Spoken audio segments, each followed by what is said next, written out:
இந்த பரபரப்பான சூழல்ல திரு கே.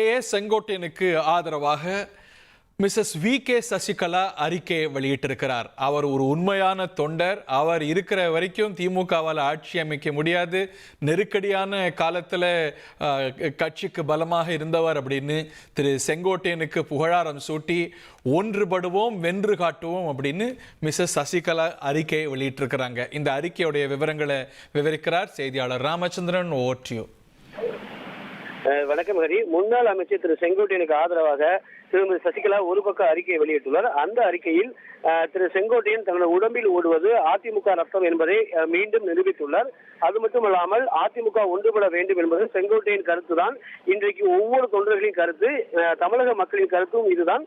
நானும் இதைதான் வலியுறுத்துகிறேன்.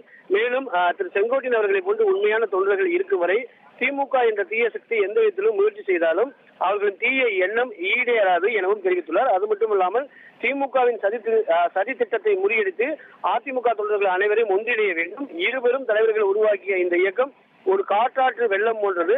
இதனை எந்த அணை போட்டாலும் யாராலும் தடுக்க முடியாது. எனவே திமுக என்ற தீய சக்தி அதிமுக ஒன்றுபட எப்படியெல்லாம் தடை போட்டு தடுத்தாலும் அவற்றையெல்லாம் தவிடுபடியாக்கி அதிமுக மீண்டும் அதே மிடுக்கோடும் செருக்கோடும் மிளிரும். வரும் 2026ஆம் ஆண்டு சட்டமன்ற தேர்தலில் திமுக தலைமையிலான மக்கள் விரோத அரசை வீட்டுக்கு அனுப்புவது உறுதி.